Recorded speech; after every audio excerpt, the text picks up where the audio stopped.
Premier livre des Rois, chapitre 8. Alors Salomon assembla les anciens d'Israël et tous les chefs des tribus, les princes des pères des fils d'Israël, auprès du roi Salomon à Jérusalem, pour faire monter l'arche de l'alliance de l'Éternel de la ville de David, qui est Sion. Et tous les hommes d'Israël s'assemblèrent vers le roi Salomon à la fête, au mois d'Étanim, qui est le 7e mois. Et tous les anciens d'Israël vinrent, et les sacrificateurs portèrent l'arche. Et ils firent monter l'arche de l'Éternel, et la tente d'assignation, et tous les ustensiles du lieu saint qui étaient dans la tente. Les sacrificateurs et les Lévites les firent monter.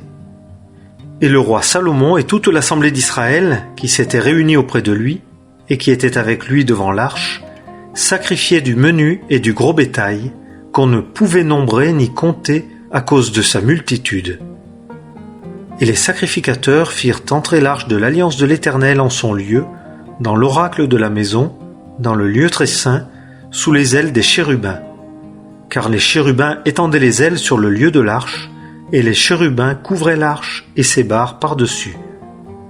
Et les barres étaient longues, de sorte que les bouts des barres se voyaient depuis le lieu saint sur le devant de l'oracle, mais ils ne se voyaient pas du dehors. Et elles sont là jusqu'à ce jour. Il n'y avait rien dans l'arche, sauf les 2 tables de pierre que Moïse y plaça en Horeb, quand l'Éternel fit alliance avec les fils d'Israël, lorsqu'ils sortirent du pays d'Égypte. Et il arriva que, comme les sacrificateurs sortaient du lieu saint, la nuée remplit la maison de l'Éternel, et les sacrificateurs ne pouvaient pas s'y tenir pour faire le service à cause de la nuée, car la gloire de l'Éternel remplissait la maison de l'Éternel. Alors Salomon dit : L'Éternel a dit qu'il habiterait dans l'obscurité profonde. J'ai bâti toutefois une maison d'habitation pour toi, un lieu fixe pour que tu y demeures à toujours.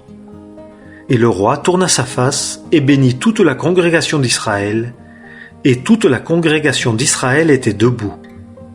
Et il dit : Béni soit l'Éternel, le Dieu d'Israël, qui parla de sa bouche à David, mon père, et de sa main a accompli sa parole, disant : Depuis le jour que j'ai fait sortir d'Égypte mon peuple Israël, je n'ai choisi aucune ville d'entre toutes les tribus d'Israël pour y bâtir une maison, afin que mon nom y fût. Mais j'ai choisi David pour être roi sur mon peuple Israël. Et David, mon père, avait à cœur de bâtir une maison pour le nom de l'Éternel, le Dieu d'Israël. Et l'Éternel dit à David, mon père : Puisque tu as eu à cœur de bâtir une maison pour mon nom, tu as bien fait de l'avoir eu à cœur. Toutefois, tu ne bâtiras pas la maison. Mais ton fils qui sortira de tes reins, lui, bâtira une maison pour mon nom. Et l'Éternel a accompli sa parole qu'il a prononcée, et je me suis levé à la place de David, mon père, et je suis assis sur le trône d'Israël, comme l'Éternel l'a dit. Et j'ai bâti la maison pour le nom de l'Éternel, le Dieu d'Israël. Et là, j'ai établi un lieu pour l'arche, où est l'alliance de l'Éternel qu'il fit avec nos pères quand il les fit sortir du pays d'Égypte. Et Salomon se tint devant l'autel de l'Éternel, en face de toute la congrégation d'Israël, et étendit ses mains vers les cieux et dit : Éternel, Dieu d'Israël, il n'y a point de Dieu comme toi, dans les cieux en haut et sur la terre en bas, qui garde l'alliance et la bonté envers tes serviteurs qui marchent devant toi de tout leur cœur, toi qui as gardé envers ton serviteur David, mon père, ce que tu lui as dit. Tu as parlé de ta bouche, et de ta main tu as accompli ta parole, comme il paraît aujourd'hui. Et maintenant, Éternel, Dieu d'Israël, garde envers ton serviteur David, mon père, ce que tu lui as dit, disant : Tu ne manqueras pas devant ma face d'un homme assis sur le trône d'Israël, si seulement tes fils prennent garde à leur voie, pour marcher devant moi comme tu as marché devant moi. Et maintenant, ô Dieu d'Israël, je te prie, que tes paroles que tu as dites à ton serviteur David, mon père, soient fermes. Mais Dieu habitera-t-il vraiment sur la terre ? Voici, les cieux et les cieux des cieux ne peuvent te contenir, combien moins cette maison que j'ai bâtie. Cependant, Éternel mon Dieu, aie égard à la prière de ton serviteur et à sa supplication, pour écouter le cri et la prière que ton serviteur t'adresse aujourd'hui, pour que tes yeux soient ouverts nuit et jour sur cette maison, sur le lieu dont tu as dit « Mon nom sera là », pour écouter la prière que ton serviteur t'adressera en se tournant vers ce lieu-ci. Et écoute la supplication de ton serviteur et de ton peuple Israël, qu'ils t'adresseront en se tournant vers ce lieu-ci. Toi, écoute dans le lieu de ton habitation, dans les cieux. Écoute et pardonne. Si un homme pêche contre son prochain et qu'on lui impose le serment pour le faire jurer, et que le serment vienne devant ton autel dans cette maison, alors toi, écoute dans les cieux et agis et juge tes serviteurs en condamnant le méchant pour faire retomber sa voix sur sa tête et en justifiant le juste en lui donnant selon sa justice.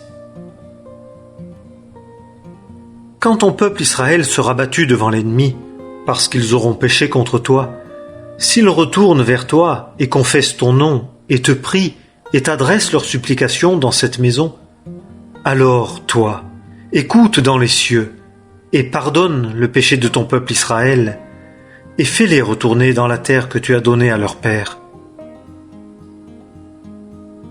Quand les cieux seront fermés et qu'il n'y aura pas de pluie, parce qu'ils auront péché contre toi, s'ils prient en se tournant vers ce lieu-ci, et qu'ils confessent ton nom et reviennent de leurs péchés, parce que tu les auras affligés, alors toi, écoute dans les cieux, et pardonne le péché de tes serviteurs et de ton peuple Israël, quand tu leur auras enseigné le bon chemin dans lequel ils doivent marcher, et donne la pluie sur ton pays que tu as donné en héritage à ton peuple. S'il y a famine dans le pays, s'il y a peste, s'il y a brûlure, rouille, sauterelle, locuste, si son ennemi l'assiège dans le pays de ses portes, quelque plaie, quelque maladie qu'il y ait, quelle que soit la prière, quelle que soit la supplication que fera un homme quelconque de tout ton peuple Israël, quand ils reconnaîtront chacun la plaie de son propre cœur, et qu'ils étendront leurs mains vers cette maison, alors toi, écoute dans les cieux le lieu de ton habitation, et pardonne, et agis, et donne à chacun selon toutes ses voies, suivant que tu connais son cœur. Car tu connais, toi seul, le cœur de tous les fils des hommes, afin qu'ils te craignent tous les jours qu'ils vivront sur la face de la terre que tu as donnée à nos pères. Et quant à l'étranger aussi, qui ne sera pas de ton peuple Israël, mais qui viendra d'un pays lointain à cause de ton nom, car ils entendront parler de ton grand nom, et de ta main forte, et de ton bras étendu. S'il vient et présente sa prière en se tournant vers cette maison, toi, écoute dans les cieux le lieu de ton habitation, et agis selon tout ce que l'étranger réclamera de toi, afin que tous les peuples de la terre connaissent ton nom, et te craignent comme ton peuple Israël, et qu'ils sachent que cette maison que j'ai bâtie est appelée de ton nom. Lorsque ton peuple sortira pour la guerre contre son ennemi, par le chemin par lequel tu l'auras envoyé, et qu'ils prieront l'Éternel en se tournant vers la ville que tu as choisie et vers la maison que j'ai bâtie pour ton nom, alors écoute dans les cieux leurs prières et leurs supplications, et fais leur droit. S'ils ont péché contre toi, car il n'y a point d'homme qui ne pêche, et que tu sois irrité contre eux, et que tu les aies livrés à l'ennemi, et qu'il les ait emmenés captifs dans le pays de l'ennemi, loin ou près, et que dans le pays où ils auront été emmenés captifs, ils rentrent en eux-mêmes, et reviennent à toi et te supplient dans le pays de ceux qui les auront emmenés captifs, disant « Nous avons péché, et nous avons commis l'iniquité, nous avons agi méchamment. » Et s'ils reviennent à toi de tout leur cœur et de toute leur âme dans le pays de leurs ennemis qui les ont emmenés captifs, et qu'ils te prient en se tournant vers leur pays que tu as donné à leur père, vers la ville que tu as choisie et vers la maison que j'ai bâtie pour ton nom, alors écoute dans les cieux le lieu de ton habitation, leurs prières et leurs supplications, et fais leur droit, et pardonne à ton peuple ce en quoi ils ont péché contre toi, et toutes leurs transgressions qu'ils ont commises contre toi, et donne-leur de trouver compassion auprès de ceux qui les ont emmenés captifs, en sorte que ceux-ci aient compassion d'eux. Car ils sont ton peuple et ton héritage, que tu as fait sortir d'Égypte, du milieu de la fournaise de fer. tes yeux étant ouverts à la supplication de ton serviteur et à la supplication de ton peuple Israël, pour les entendre dans tout ce pourquoi ils crieront à toi. Car tu les as mis à part, en les séparant de tous les peuples de la terre pour être ton héritage, selon que tu as dit par ton serviteur Moïse, quand tu fis sortir d'Égypte nos pères. Ô Seigneur éternel.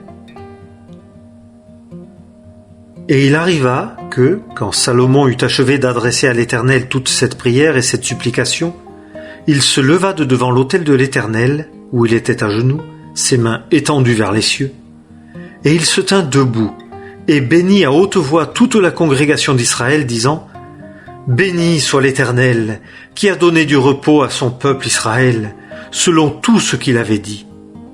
Pas un mot de toute cette bonne parole qu'il prononça par Moïse, son serviteur, n'est tombé à terre. Que l'Éternel, notre Dieu, soit avec nous, comme il a été avec nos pères. Qu'il ne nous abandonne pas et ne nous délaisse pas. Pour incliner nos cœurs vers lui, pour que nous marchions dans toutes ses voies, et que nous gardions ses commandements, et ses statuts, et ses ordonnances qu'il a commandées à nos pères. Et que ces miennes paroles, par lesquelles j'ai fait ma supplication devant l'Éternel, soient présentes à l'Éternel notre Dieu, jour et nuit, pour qu'il fasse droit à son serviteur et droit à son peuple Israël, chaque jour selon que le cas le demande, afin que tous les peuples de la terre sachent que l'Éternel, lui, est Dieu, qu'il n'y en a pas d'autre. Et que votre cœur soit parfait avec l'Éternel notre Dieu, pour marcher dans ses statuts et pour garder ses commandements, comme il en est aujourd'hui. Et le roi et tout Israël avec lui sacrifièrent des sacrifices devant l'Éternel. Et Salomon offrit, pour le sacrifice de prospérité qu'il offrit à l'Éternel, 22 000 bœufs et 120 000 moutons. Et le roi et tous les fils d'Israël firent la dédicace de la maison de l'Éternel. En ce jour-là, le roi sanctifia le milieu du parvis qui était devant la maison de l'Éternel, car il offrit là l'holocauste et l'offrande de gâteau, et la graisse des sacrifices de prospérité, parce que l'autel d'airain qui était devant l'Éternel était trop petit pour recevoir l'holocauste et l'offrande de gâteau et la graisse des sacrifices de prospérité.